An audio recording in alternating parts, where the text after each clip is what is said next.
পুপার জন্য আপনার একটা বীজ আছে আমাদের 15 আগস্ট পর্যন্ত একটা জাত আছে, ওইটা আমরা ব্যবহার করতে পারবো।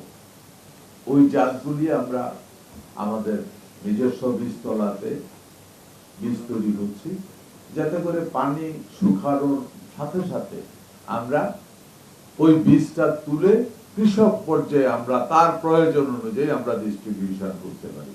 আমি আবারও কথাটা রিপিট করছি, আমাদের কিন্তু প্রত্যেকটা ইউনিয়নের ব্লক পর্যায়ে আমাদের একজন করে অফিসার আছে, সহকারী কৃষি কর্মকর্তা।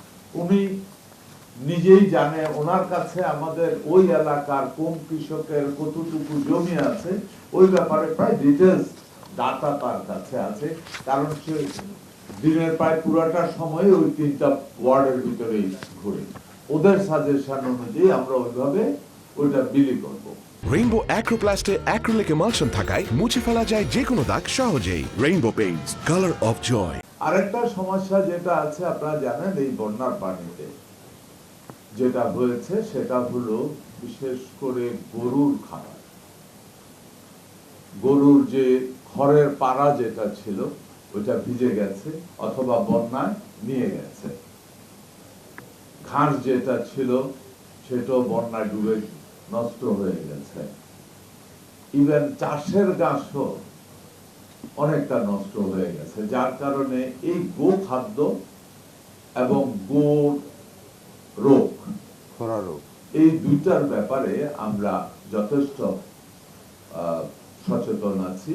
এর মধ্যে আমরা আশা করি আগামী 2-3 দিনের মধ্যে আমরা ওই এলাকায় আমাদের অফিসাররা কাজ করছে।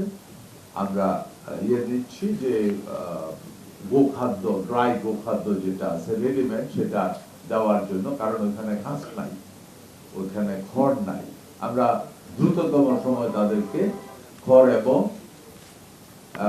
বা ভুসি জাতীয় খাবার, ড্রাই খাবার দেওয়ার জন্য, গরুর জন্য, ছাগলের জন্য।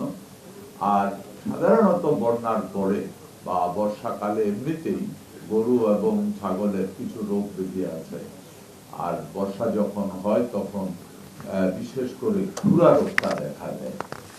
এর মধ্যে আমরা আশা করি আগামীকাল পরশুর ভিতরে আমরা এই খুরা রোগের একটা ভ্যাকসিন আছে, বিশেষ করে বন্যা দুর্গত যে এলাকাগুলি আছে পুরো এলাকায় প্রতিটি প্রাণীকে আমরা খুরা রোগের ভ্যাকসিন দিয়ে দেওয়ার জন্য আমরা অর্ডার দিয়ে দিয়েছি।